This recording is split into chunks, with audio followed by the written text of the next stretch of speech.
केजरीवाल आज खाली करेंगे सीएम हाउस।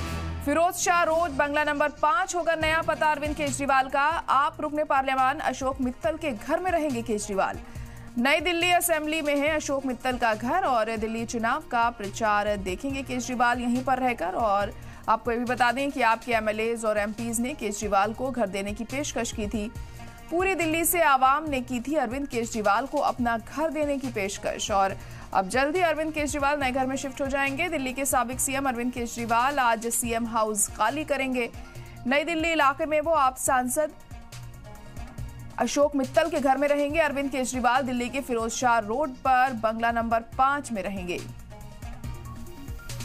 तो आज सीएम हाउस खाली करने वाले हैं अरविंद केजरीवाल। अशोक मित्तल के घर पर वो रहने वाले हैं और वहीं से रहकर वो दिल्ली में जल्द ही जो असेंबली इलेक्शन होने हैं उसकी तैयारी करेंगे और वहीं से प्रचार भी करेंगे। तो आज खाली करने वाले हैं अरविंद केजरीवाल सीएम हाउस। आतिशी बनी है दिल्ली की नई सीएम और अब इसी वजह से अरविंद केजरीवाल को सीएम हाउस खाली करना है, जिसके चलते अब वो नए घर में शिफ्ट होंगे।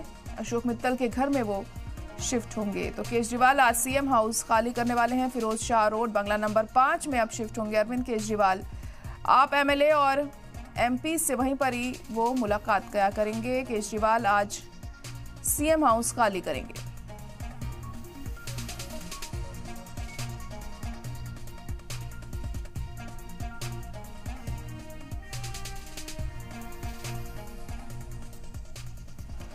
आप रुकने पार्लियामान अशोक मित्तल के घर पर रहेंगे अरविंद केजरीवाल। नई दिल्ली असेंबली में है अशोक मित्तल का घर।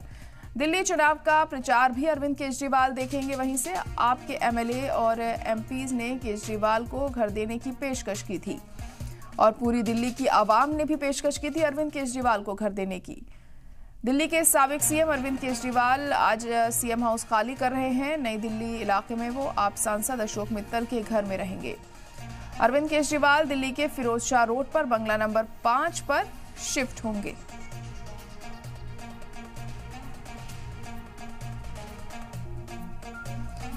तो आज वो सीएम हाउस खाली करेंगे अरविंद केजरीवाल। नए घर में वो शिफ्ट होंगे। अशोक मित्तल के घर में वो शिफ्ट होने जा रहे हैं और फिर वहीं से वो आगे का कामकाज देखेंगे। दिल्ली असेंबली इलेक्शन जल्द ही नजदीक हैं और ऐसे में अरविंद केजरीवाल की पूरी कोशिश रहेगी कि अपनी पार्टी को और मजबूत किया जाए। आपको बता दें कि तमाम एमपी और एमएलएज ने उन्हें पेशकश की थी